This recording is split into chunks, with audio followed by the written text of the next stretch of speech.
Welcome to ArtBeat, Canada's Art Pulse. I'm your host, Katie. This week's episode features an intimate conversation with Amelia Hadouchi, an artist who has woven her journey from the world of interior design to the global stage of Art Basel. Amelia shares her transformative experiences, from the realization of her art's potential during a pivotal Miami road trip to her impactful ventures into mural art. She examines the core of her artistic process, underpinned by discipline and deeply rooted in her North African heritage. Get ready to explore Amelia's artistic voyage, her insights on the evolving Montreal art scene, and the unifying force of art. Amelia, hi. Hi. And how are you today? I'm great. How are you? I'm very well. Thank you. Thanks for being here. Thank you for welcoming me. Amelia, I would love to hear how you moved from a background in interior design to becoming a full-time artist. Yeah. So, since I was a little kid, I wanted to be an artist. I just didn't know how it was going to happen. And I was kind of influenced by society's rules and everybody telling me, you can't make it as an artist. You have to have a serious job, something that's going to make you money and all of that. So I was heavily influenced by all of that noise. And I wanted to find something creative, So I found interior design, which seemed to be a job that was accepted by society. And at the same time, it was creative. So it seemed interesting to me. So I just, started studying interior design, and I was still painting on the side, and I was integrating my paintings in my projects, my interior design projects, basically. So I had a folder of all of my new paintings, and I would put them in the design projects I was doing. So they're like hotels, rooms, living rooms, whatever. I was just putting all of my artworks in them. And then my classmates were interested in having a folder, having access to that folder. So yeah, they were like, "Oh my God, we need these artworks for our projects," because I was doing so many artworks, So, and that's how I realized, maybe people connect with my art. Maybe it's a possibility, because I was painting in my parents' garage. I was hiding there, like nobody knew I was doing that, So that's how everything started, really. And then there was Miami, which is a crazy story that happened while I was studying in interior design. Yeah. So it was crazy. My friend out of the blue was like, we should do a road trip to Miami, Montreal to Miami. It's like 26 hours of driving, That's a road trip. Yeah. It's a really big road trip. And I was just like, yeah, sure. That sounds like a great idea. We should. So, and she's driving shift, like manual. Oh no. Yeah. And I didn't know how to drive that way. So I just learned. No way. I learned. Yeah. That's a way to learn. It's like you don't really have any other options but to figure it out. Yeah, exactly. So we drove for 26 hours. First time in Miami, I get there. I'm still a student, I don't have a lot of money at that time. So we decide to couchsurf, and we end up couchsurfing in someone's home. And this person is in the art industry. Okay, so this person starts to introduce us to all of the people in the art industry. We go to art galleries, opening, all of the crazy art events in Whitwood, in South Beach. Yeah, it's insane. And at that point, I'm not I don't declare myself as an artist, because I was painting in my garage. Like I said, it was not, I was just a student at that time. I was just that would be great. It's never going to happen, whatever. I go back home to my studies after this huge trip. And you know what? I start posting on Instagram. I'm just like, I'm going to share my work. And one person we met during this trip calls me and is like, "Hey, I saw you're an artist." And I'm like, "Yeah, whatever. You can, yeah. Sure, I'm an artist." Sure. And he's like, "Well, I'm doing an art show for Art Basel, Miami, and I would like to have your works because I really love them." So that was my first show, basically. What an amazing first foray into the art world, Amelia. My goodness. Yeah, it was insane. Can you tell us? Yeah, tell us more. Sure. Yeah, I had to juggle between studies and jumping into this new adventure, that I had no idea how to price my art, how to anything really. I had no knowledge at all about the art industry. So when he invited me to this show, it was Burning Man artists. It was amazing. It was in Wynwood. So I went because you just say yes to crazy opportunities like that. I'm just, I have to go.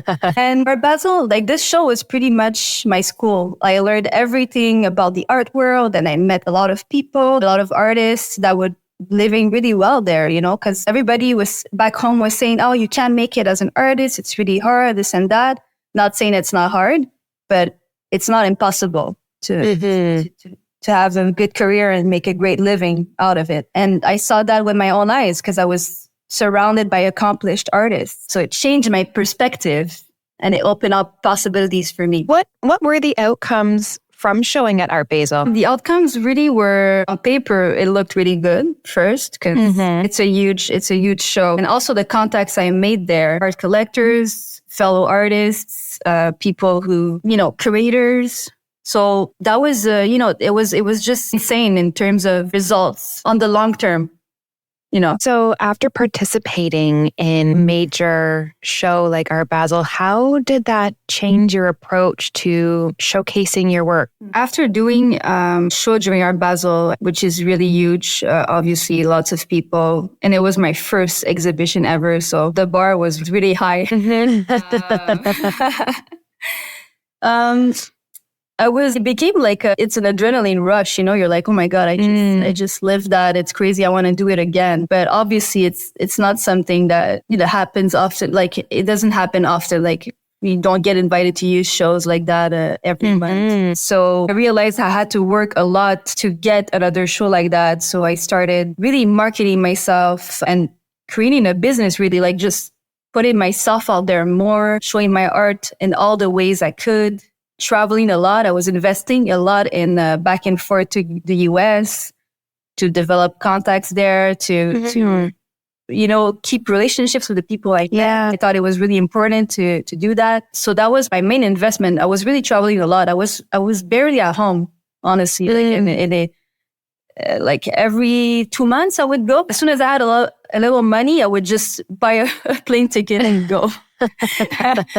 That was my move. And that's how I started selling as well. I was selling a lot in person through social media. And then I got re-invited in 2017 during another show in Art Basel, created by the same people, basically, that invited me in 2015. Yeah. Wow. We're doing a second one. Yeah. Which it was bigger, actually. I was just going to say, how was 2017 different to when you showed in 2015? Well, I came in with more baggage, obviously, and more experience, but still felt like I was new to this. You know, it was like 2 years later, so wasn't that much time that passed. So I think that my only mistake was I had too much expectations. You know? Oh, what do you mean? Well, when my first show sold out, everything sold out. Like all of the artworks were sold. Wow. It was crazy, yeah. And it was pretty cheap. You know, I didn't know how to price my work. So yeah, it was exciting. I was like, whoa, I can sell my work. And my second time around, I was expecting the same thing. You know, I was like, oh my God, everything's going to be sold out. And I was too much expectations. And so I was met with disappointment when not everything was sold out. But you learn, you live and you learn, you know, it's expectations are always, you can't have expectations even in life, in your personal life. I mean, I prefer not to have expectations anymore. Just let things flow and see how it goes and just do my best, let go of control, because it's out of my control if it's sold out or not, you know? It's just, yeah. But yeah, I was met with a lot of disappointment in 2016 because of that. Yeah. Did that change your practice at all? That disappointment? In terms of mindset, yeah, it did, because I realized how I need to build a stronger mindset and not get affected by outside outcomes. And like I said, you know, things I can't control. I just have to show up and create the best work for the most authentic expression that happens in the moment. Bring it to the show. If you connect with it, you connect with it. If you don't, you don't. And if it, you know, for me, when I paint now, it's like, I know that the piece belongs to someone already in the world, in the universe, you know, so I let go of, is it going to sell? Is it going to not sell? Like whatever happens, the artwork is going to end up where it belongs. So that's what I learned in 2017, it changed my practice in that way. Not really creatively, but more like the mindset and how I see things and how I approach exhibitions. Speaking of mindset, I'm curious to hear more about your creative process then. What does a typical day in your creative process look like, and how do you cultivate a mindset conducive to creativity? I start every day with meditation, reading, visualization, prayer. It's like I have a whole hour of personal time, but I think it's essential for me to have, to start before I even start the day, before I even take my phone, my computer, my coffee, like nothing, just like I'm with my hot water and lemon, and I start my day with, meditation, prayer, everything, I read a lot of books as well, like on the self-development books. And then, I get to the studio and then I meditate again. I light up some incense, clean up my space, put on a good playlist, and, I start painting. And then it's just, I'm in my zone. And at that point, like nothing else exists. I'm just like in the present moment. And in terms of creativity for the mindset, it's just like, I talk to my ego. I'm just like, you don't have your place here right now. Like you just, let me do the work. Let my heart and soul do the work. I'll need you maybe some other time. I think the ego is essential. We all have one. There's a reason why it's there, but sometimes it doesn't have to be to take the control, especially when I'm creating, it doesn't have to be there because it's just gotta talk me down and be like, it's not good enough and this and that. So I don't need that. I don't need the ego to be there at that moment. I just need my heart and soul and to create really. And it needs to be authentic. It needs to be without control and without fears. So to get to that point, it's a lot of visualizations, a lot of meditation and just mindfulness, just to be present and not to think about the noise out there. And can you talk us through what the process is like from conceptualization to finishing a piece? I'm really inspired by nature. I think my main inspiration is nature, really, I'll go on hikes or traveling. I go through all of my travel pictures a lot. I take a lot of pictures. So even on hikes, when I go on hikes, I just take close-ups of wood, of trees, of rocks, of everything, water. And then it becomes a huge folder of inspiration and I go through it sometimes. So the concept is born from these inspirations, but I also dream a lot of my paintings. So a lot of it's honestly like 80% dreaming of the artworks. So I dream of the artworks and when I wake up, that's why I do all of my, my routine in the morning. It's because it's still fresh in the brain, like all of the images. So I doodle as well. I write down everything I saw and the ideas that emerged while I was asleep. A funny story. One time I was dreaming of a painting with a huge zipper, like a portal. And I woke up and I don't remember that at all. I woke up, it was like maybe 2 a.m. or something, and I ordered zippers on Amazon. No way. Yeah. And then I went back to bed. The next day I received a box because you know how fast Amazon is. Yeah. I received a box and it was full of zippers. And I was just like, what the hell is that? I forgot. I completely forgot. So, love it. It's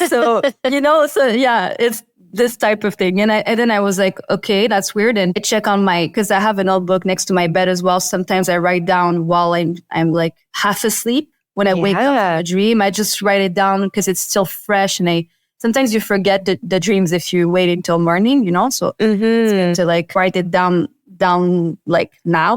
So I just received the zipper and I was like, what the hell is that? And then I looked in my notebook and it was all images of like a artwork with zipper, and it was like huge writing, zipper, zipper, zipper. It was so weird. And I was like, okay, I need to paint this artwork. The zipper was manifesting itself onto the canvas. It's like, you cannot forget about me. Absolutely. Yeah, exactly. Yeah. So artworks, they come in dreams, they come in meditations, and then I write down about them, I write stuff about them, and then they emerge in the studio. But I never know where to, like, the beginnings are not programmed, like I just, it's intuitive. I just grab the colors intuitively, all of my material, and I start. And usually I know where I'm going when it's like, the mid process. I'm like, oh, okay, I know where this is going. But before that, I have no idea. How do you decide when a piece is finally complete? I sit a lot with my artworks. And for me, they're like living things, you know. It's really weird. I talk to them. So I know when an artwork is done, it's intuitive again. It's just like I sit with it. But I take a few days, you know. When I think I'm finished creating, I have to take like a 3-day break from seeing the artwork. I need to create some distance, you know, because I've seen it so much in the last weeks and days. So I need to like take a 3-day without seeing it or looking at it. Even if I go to the studio, I'm not going to go and observe it. You know, I know it's there, but I'm not going to go see it. And then 3 days later, I sit with it and I know when it's done. It's just like, okay, everything that needs to be there is there. And sometimes it happens that it's not done and I have to continue, but it's intuitive. It's really hard to explain the feeling when a piece is done, you know? And with experience, I think it comes easier, you know, because my first years I was adding and adding and adding stuff. And then I considered the piece ruined because I didn't listen to myself. Like, you know? So yeah, it's intuitive. So when you were adding more, then you didn't stop yourself after you sort of had that gut feeling of, okay, you know, this is complete. This is good. You felt like you needed to add more. And then you said that it felt like the piece was ruined. What was driving you to add more to the piece beyond where you thought it should be naturally finished? Was it like external things sort of getting in your head, or the commercial aspect of the piece? Like what contributed to you going beyond that natural stopping point? It's the ego, really. It's like the voices that say it's not good enough. It's all of that. And at the beginning of my career, I was so young in my creations, you know, I didn't know why I would continue and get it to a point where I consider it ruined, you know. But I always say that my art career made me work on myself a lot. It's like therapy. Because when I started my art career, I started working on myself, like seriously, like I was really doing therapy and everything. And you know, like meeting with my traumas and my dark side, all of that, you know. So it didn't take me a lot of time to understand that my ego was in the way in that exact timing of the process. It was always towards the end when everything was fine. Everything was going great. And then at the end, it's like, oh, this piece is not good. You're not good. You have to add this and that. And deep down, I know I shouldn't touch it. I know it's done. Everything is there. And then you add stuff and then you're like, what the hell did I just do? You know, Yeah. But now I recognize these moments because the ego's never going to leave. You know, we all have one. It's here to stay, but it's just to work with it and collaborate with it. And now I know when it's coming. And it's like, oh, it's not that good. And I'm like, maybe, but it doesn't concern you. I feel like you have a lot of discipline within your creative practice. How does that play a role and how do you cultivate discipline? Discipline for me comes with organization and consistency, but having things, you know, organized in some way, it helps me to show up, you know, because I know what I need to do. I have my own deadlines and I'm not like, it's not the military, okay? Like I'm not like, I still have my ways and I just need to show up. And for me, that's discipline. So I show up every day. I'm at the studio every single day. I start there, you know, it doesn't mean I'm gonna paint every day, but I'm there. Step one, you know, and then a game changer for me was organization for sure. Like having a calendar and knowing what I'm getting into every week. Like every week I know I have a list of things I have to do. And every day is different because I go with the flow a lot. Sometimes I don't want to spend the day on my computer. I want to paint, but I have stuff that I need to do. So I'm just going to switch days and be like, okay, this day I'm going to paint all day. And the next day I'm going to do computer work because I have to and I have meetings and this and that. But that helps with discipline a lot. And also having discipline in other aspects of your life helps as well. You know, like the way I eat, the way I practice, you know, my 1 hour self-time, you know, like every day, the way I work out. So all of that has impact on my art career for sure. Like I see it, you know, because Because when one aspect is messy, the other one, it starts to get messy. And then the other one, it starts to get messy. And then everything's messy. So it's like, it has every single aspect of my life has impact on the other one. And how do you measure consistency in your artistic output? And why do you feel that it's so important to be consistent? Consistency, well, for me, again, is the same thing as discipline. For me, it's like showing up. But I understand that in the creative side of it, it's not something you can really control. Sometimes I don't want to paint at all. Like I don't have anything in me to share. And that's okay. But I'm still in the space where everything happens. And for me, that's being consistent. Because being consistent doesn't mean like having a brush in your hand every day. Because painting is so much more than that. It's so much more than just the result. It's everything that happens before.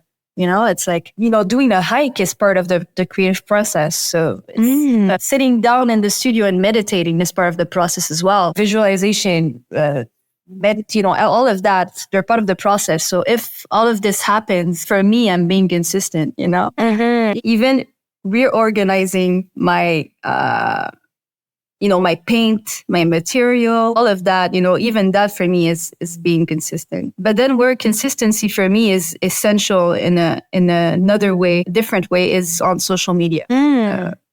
That's another game, because tell me more.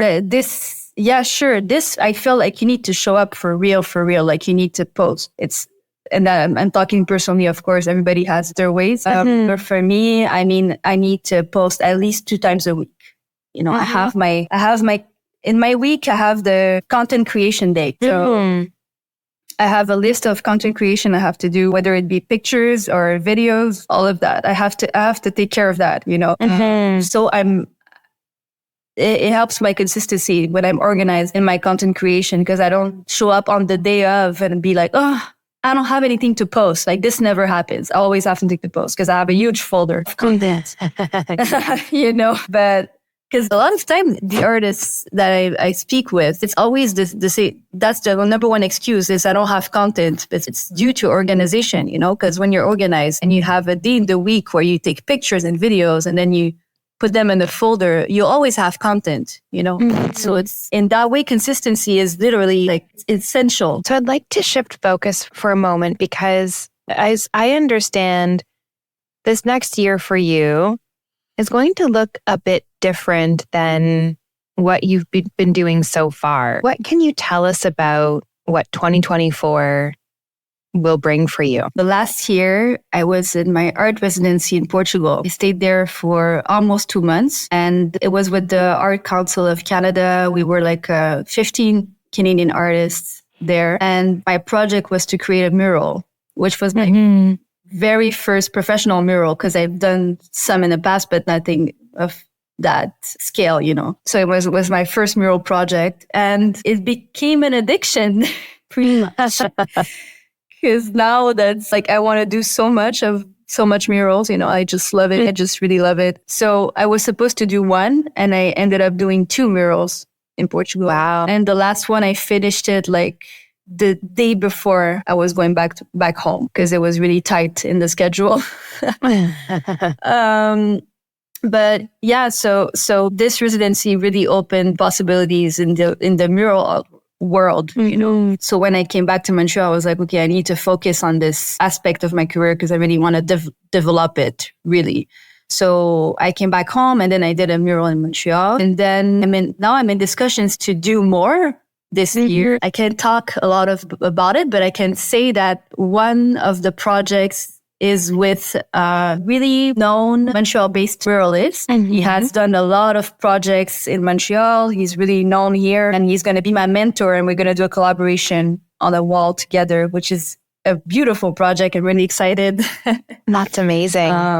Yeah, it's really fun, and it's a project with a lot of people involved from the city and everything. So it's exciting. Yeah. And the second one I'm in discussion with, I can talk about, because there's others, but I really can't right now. But the one I can talk about is a possible brand deal. So it's with a brand, really, like just creating a mural for the brand launch of their product. And it's something I love doing, because I work a lot with brands already. So having something else to offer creatively is really fun. Like I think murals they have a lot of impact, more than we think, in the local communities. How do you approach the scale and public nature of your murals compared to your more, let's say, intimate studio pieces? It's very, very challenging. I can imagine. Yeah, it's challenging. Like you said, I'm alone in the studio all the time, and I hate painting in front of people.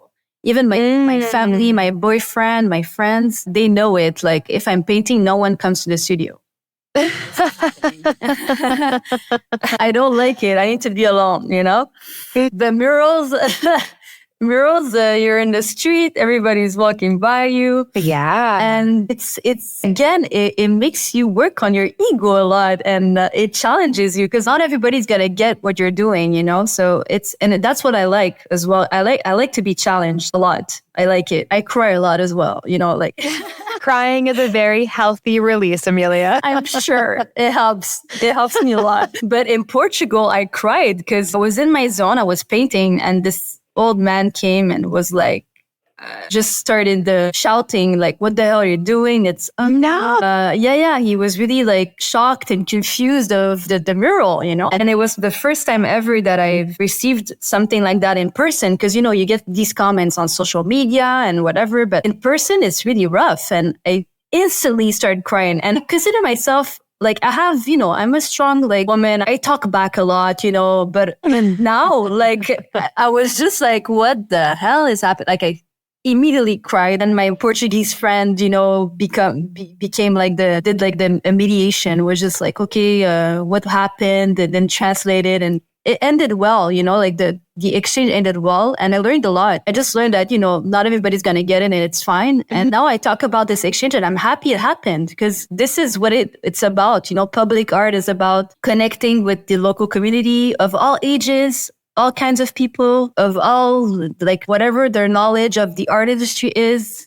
For him, he had no idea what I was doing. He has no connection with the art world. And we ended up being cordial, he walked by after and saying hi and how are you, this and that. So it ended well, but it's an example of the type of exchanges you can have. And I think it's beautiful. Did you ever learn of the explanation of why he was so upset to begin with? This man, it's so funny because he was a running gag of the entire residency, everybody knew him. His name is Aubry. He's not going to listen to this podcast. He's like a Portuguese man, so it's fine. We can talk about him. So the mural was in front of a river. And I was painting on a kayak location spot. So you can rent a kayak. And he was the boss of this thing, he was the big boss, and he was doing, and he was, walking with his shoulders were puffing, he was this big man. Mm-hmm. Lots of control, lots of I'm the boss, I'm the man, And at the beginning when I first started the mural, he was already giving me his ideas. Oh, you should do this, you should do that, you should do this. And I was just okay, this guy obviously likes to have control on everything, It doesn't have anything to do with me, but it was funny to notice. And when she was shouting, it was towards the end of the mural. So he felt like it was finished, and he didn't have a word to say. He didn't have anything to say about the design, So he was kind of, that's what I felt, he was kind of pissed. Yeah. That I didn't listen to him at all. You didn't incorporate his artistic opinions into your piece. Exactly. And he was quite very Cartesian. That's how you say it. When someone is very structured in his head. So abstract is obviously not his thing. He doesn't get abstract at all. And the entire wall was inspired by the water element. So it was very flowy, lots of details. And yeah, it was very deep and profound. And I realized maybe that was triggering for him, because he was a very surfaced man, he didn't like to go deep in our discussions. So that's what I read from of him, of this entire situation. And we talked about it with my friends that were artists as well, that were there. And that's what we understood clearly. And even my Portuguese friends was yeah, it's 100% that. Hated not to have the control, hated that it was too deep and profound and too detailed for him and too abstract for him, that he didn't get it. So interesting. It was interesting. Yeah, it sounds like it was confronting to him in a way that he didn't necessarily want to explore. Exactly. That. Absolutely. During your residency in painting these 2 murals, what exactly about this new way of expressing yourself artistically, what was it that changed or shifted you to now want to explore this different area of mural pieces versus, within a studio? What was that moment or experience? It's, a wall is so huge and everyone has access to it. Everyone in society, whether you're poor, rich, whatever your job is, you have access to this wall. And, a canvas, you have to have a certain budget. You want to put it on a canvas. Not everybody can afford it. So being an artist, my goal was always to spread my art to everybody. I want to spread colors and textures and everything to everyone. Mm-hmm. And that's what I felt murals were doing. And they're doing that because everybody has access to it. So the one moment that shifted that and made me realize I wanted to do more is this little girl. It's going to make me emotional.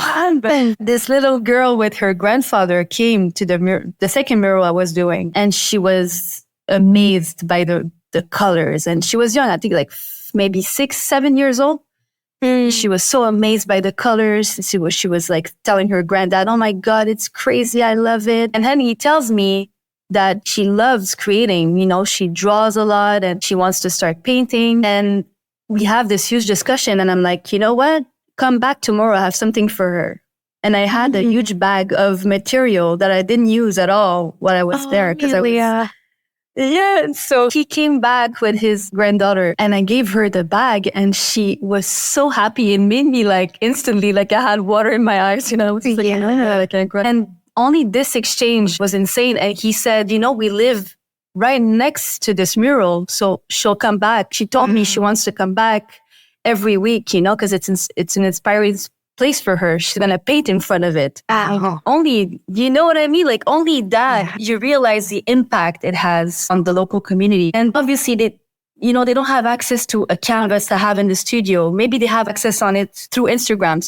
And that's beautiful. Social media is great for that. But murals, my God, like this is the impact it has. Even when you're gone, people can walk by it and get inspired by it. And this is only like, I'm just telling you about one exchange. Can you imagine like all of the things that happened in front of this wall? Even there was a man who walked by, who told me he learned he had cancer. Oh my goodness. And we just started talking and we started singing and dancing and, and she came back the next day. So it's all of these connections you make. And you know that when you leave, these people, they live there. So they'll go back there. So it's this feeling that is addictive and that makes me want to do more. And you taking the time to stop and have these conversations with the passersby, they're going to always have that connection to you, the artist, and this art piece in their immediate, community and immediate environment. So what an indelible mark to leave in a place where these people can come back and revisit those moments that you shared with them. And who knows how those conversations that you had are going to change their mindset or the direction of their day, of their life. I mean, that's quite profound. Absolutely. Yeah, absolutely. Amelia, I'm curious to hear more about how does the process of preparing for these large-scale projects differ from preparing for, let's say, a gallery exhibition or even working on a piece in your studio? It's a lot of organization, more than I even thought, honestly. And in these two cases, I didn't project my artwork on the wall. Usually you can do that when the wall is really, really big and you want to trace beforehand. But I didn't do that. It was all freehand. So the process of inspiration was like being inspired by the surroundings first. And then the organization is really huge. Like you need to have some kind of lift and then all of the paint. And then you got to store the paint. And then the weather has impact as well. And then it's very physical because you're using a lot of your arms and shoulder and like, all of your body. So it's a different game because it's a long process and you have to be there every day. If I compare with an exhibition where I have like a crunch time of like creation and I create it nonstop and then I'm done and then I bring the artworks to the space and whatever happens.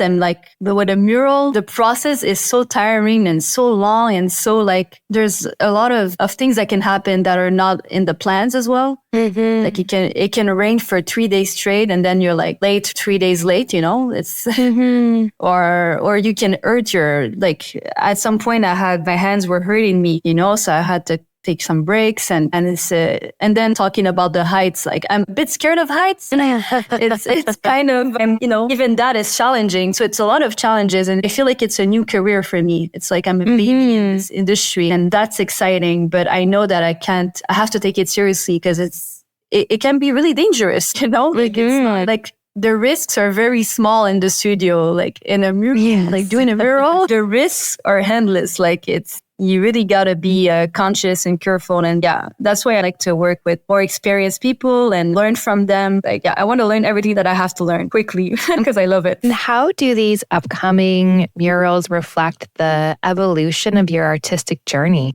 Yeah, they reflect a lot of my journey because, again, it just confirms how I love challenges, and I love to be put in positions where I need to evolve and I need to let my ego aside and learn what I have to learn and be a student. I feel that ever since I started my career, I always felt like that.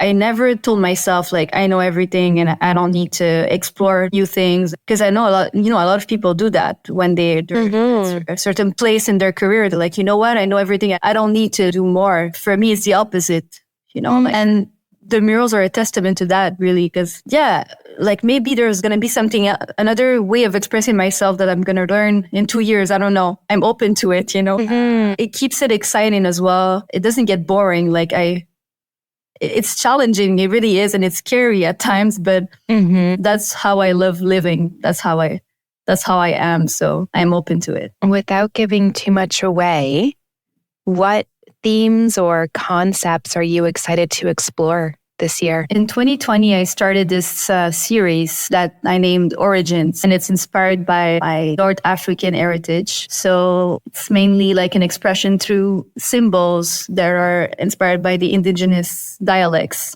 of Africa. And this series is really close to my heart because it's lots of research of my heritage and everything. So in my culture. And I'm diving back into that this year and exploring new ways of incorporating this series to my, usual way of expression, which is more flowy and fluid. But I feel called to re-explore this expression because I really loved it. And it was very, very powerful for me to do that. And again, it's therapy, it's insane. It's just diving into the culture and hopefully I get to go as well because I've been to Algeria many times. I have a family there, but I haven't had the chance to visit a few places that I want to visit, like the Algerian desert, which is absolutely incredible, and I need to go. So hopefully I get to go this year. I would love to. So I'm planning this, trying to see where I can fit this trip in my schedule, but and your mural schedule. Yeah, exactly. But this is a theme I would really love to explore and more deeply. And Amelia, I understand that you are very philanthropic outside of your art career. You work with Fashion Fights Cancer.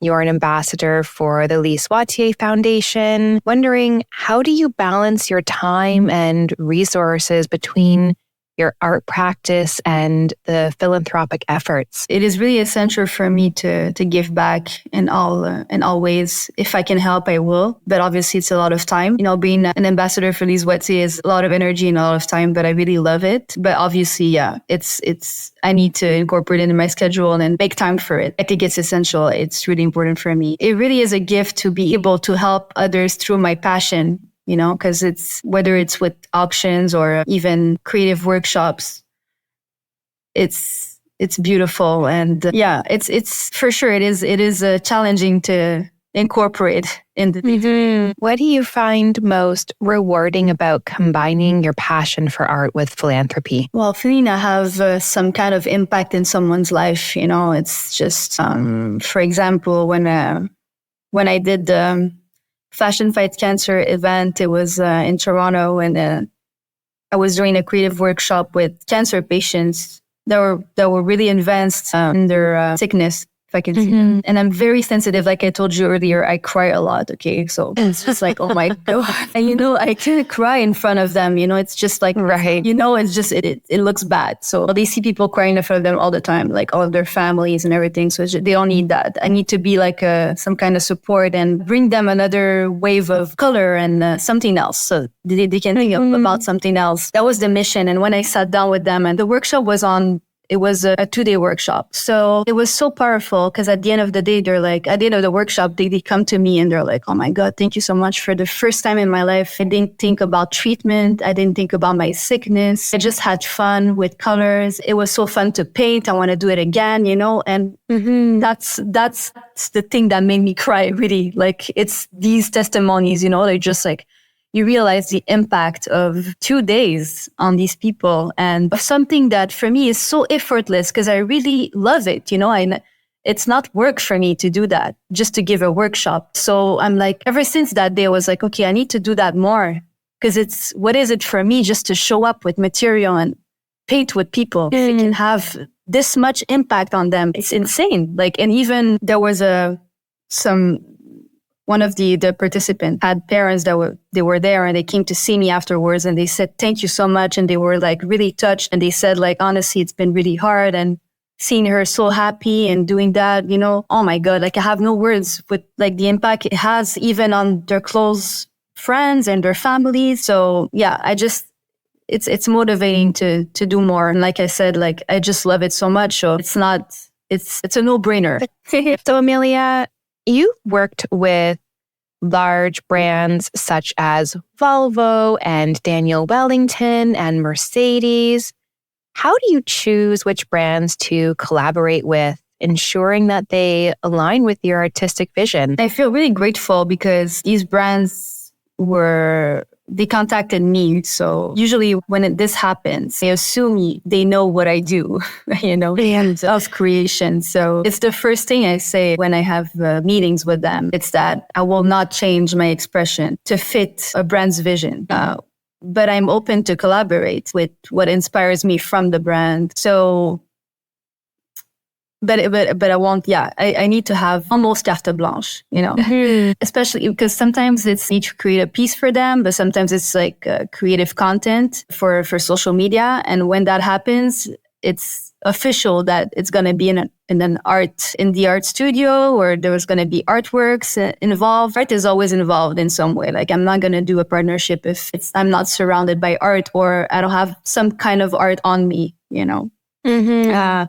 And for the custom paintings that I do for the custom creations that I do for brands, we usually have, a large meeting, brainstorming, talking about their vision for the specific artwork. I ask them to send me every single thing they have on the brand, whether it be like documentations and everything, like images and stuff. And so far it's been going well, like the brands I worked with were really happy about the designs I did for them. And that's what I'm expecting, because like I said, if you contact me, you should know what I do. Like, I'm not gonna... Yes.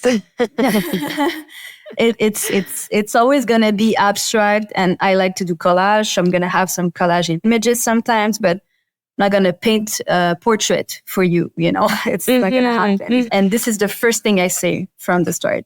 So. Have you had any collaborations that pushed you out of your comfort zone? Yeah, it did. I collaborated with the SAQ, which is the alcohol store in Quebec. I don't know if I don't think other places in Canada have it, but it's mostly in Quebec. And they created a wine collection of 4 wines with 4 different Quebecer artists. And that was challenging because I had to create a piece for the wine, and it brought me out of my comfort zone, not because of the creation, but because of thinking that it's going to be on wine bottles across Quebec, which is huge.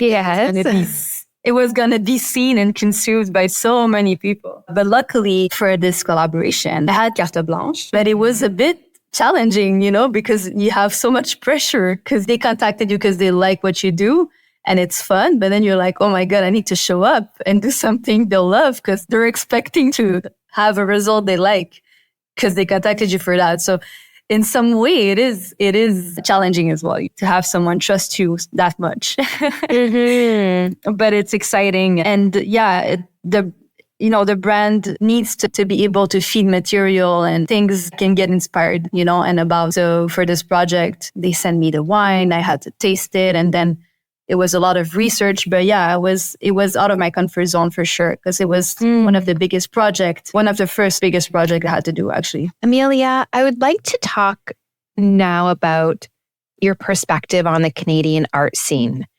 And as an artist based in Montreal, how has the city's cultural landscape influenced your work? Yeah, Montreal is a very creative city with so much talent, and it's very multicultural. So it is a very inspiring place to live in and create in. I'm very grateful also to be surrounded by artists. I have a very strong circle of friends in the Montreal scene, muralists, painters, all kinds of artists. And for the longest time, pre-COVID, I was traveling a lot and I didn't have the chance to connect with the local community as much. And then after 2020, I had no choice to stay here, right? So I had no choice but to connect with what was happening in Montreal. And I realized how, it's really rich. The artistic community is really strong here. And it's very helpful as well to be surrounded by artists that have different kind of experiences in terms of exhibitions and working with cities and everything. What I like about Montreal as well is their openness to work with diversity. I was born in Montreal, but my parents are immigrants, so I have a cultural background that's different. It's very celebrated here, which is very cool. It's more and more celebrated. They're going towards the right direction, I think. But for the longest time, I thought I had to make it outside of Montreal to be respected here, which is very weird to think that. And I feel like a lot of... That's a very prevalent topic of conversation that I have had with every artist that I've recorded with so far. Really? And it's a very curious mindset that Canada has, and you're not wrong. It's almost as though any sort of Canadian talent has to be accepted outside of the country in order to be validated in Canada. And a lot of my questions to artists have been around why they think Canadians have that cultural mindset. Do you have any thoughts on that? I feel like it's not really conscious. It's an unconscious thing, because I don't know, it's like something societal, it's just like about perceptions. Like you see someone somewhere else and you're like, wow, you instantly think it's a big thing, She did a mural in Miami, wow, she must be big in the States, so now I want her here. I want to work with her now where she's from. It's really weird, and it's really hard to explain why, but I think it's a bit of a unconscious.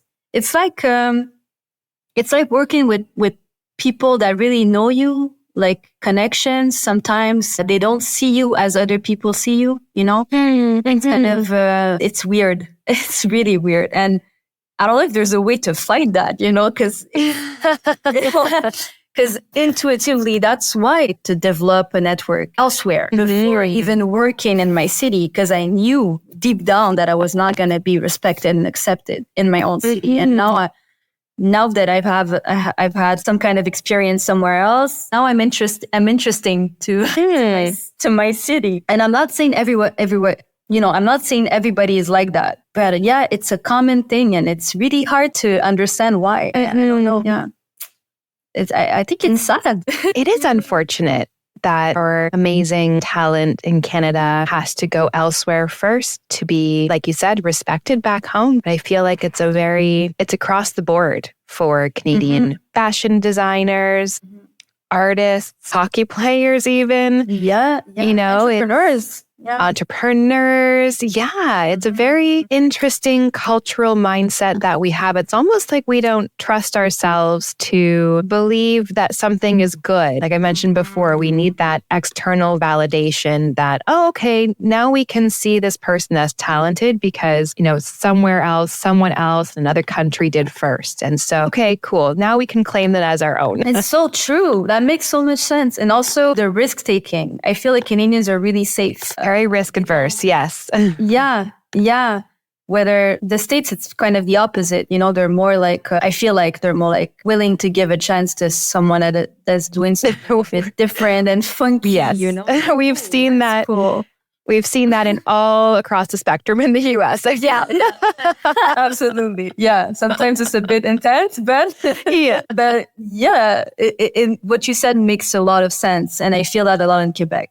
It's even in not only in the visual art, even in cinema, television, it's always the same people. They're very and I feel like I said earlier, I think it's changing. There's a little shift that's happening, little openness. I see a bit happening. But again, it's being safe, playing it safe. Yes. What is that openness, that shift that you're starting to see? Well, I just see open calls for more for diversity and new talents, a lot of new talents. It's something that I didn't see before. And again, I'm saying it's a little openness, but we're not there yet. I mean, sometimes even for me, I feel like, I have a lot of experience and I've done a lot of things in my career, but sometimes I get humbled in Montreal, just like, because I still have to prove myself. And I'm like, damn, like after everything I did, it's crazy. So maybe it's in my head, the openness, because it's just a compound effect of all of the work I've been doing in the last years that are paying off right now. And that's why I'm seeing opportunities in Montreal that I didn't see before. And then I think it's openness, but it's only for me. Maybe, like I'm biased. And it's like I said, it's just hard work paying off right now. And I'm seeing the fruits of the labor. But again, I'm seeing, more open calls for emerging artists. And I'm seeing more of that. But before, when I was applying for open calls in the very beginning of my career, that you had to have so much experience, at least 4 exhibitions, this and that, to even like be considered, It was not based on talent. It was based on what have you done and who are you and, all of that. So Amelia, where can everyone find your work? So you can find my work on Instagram at Amelia Hadouchi. You can find my work on my website, www.ameliahadouchi.com. And with my gallery, Emergist, so emergist.com. Well, Amelia, thank you so much for joining us today. It was truly a pleasure. Thank you so much for having me. Loved speaking with you. Thank you. Thank you for joining us on ArtBeat, where the stories of Canadian art come to life. Follow us on Instagram at ArtBeat Podcast for exclusive content and previews of what's to come. Don't forget to subscribe on your favorite podcast platform to stay updated with our journey through the world of Canadian art. Enjoyed the episode? Leave a review or recommend us to a fellow art enthusiast. Together, let's keep the conversation going and deepen our connection to the diverse world of Canadian art. See you next time.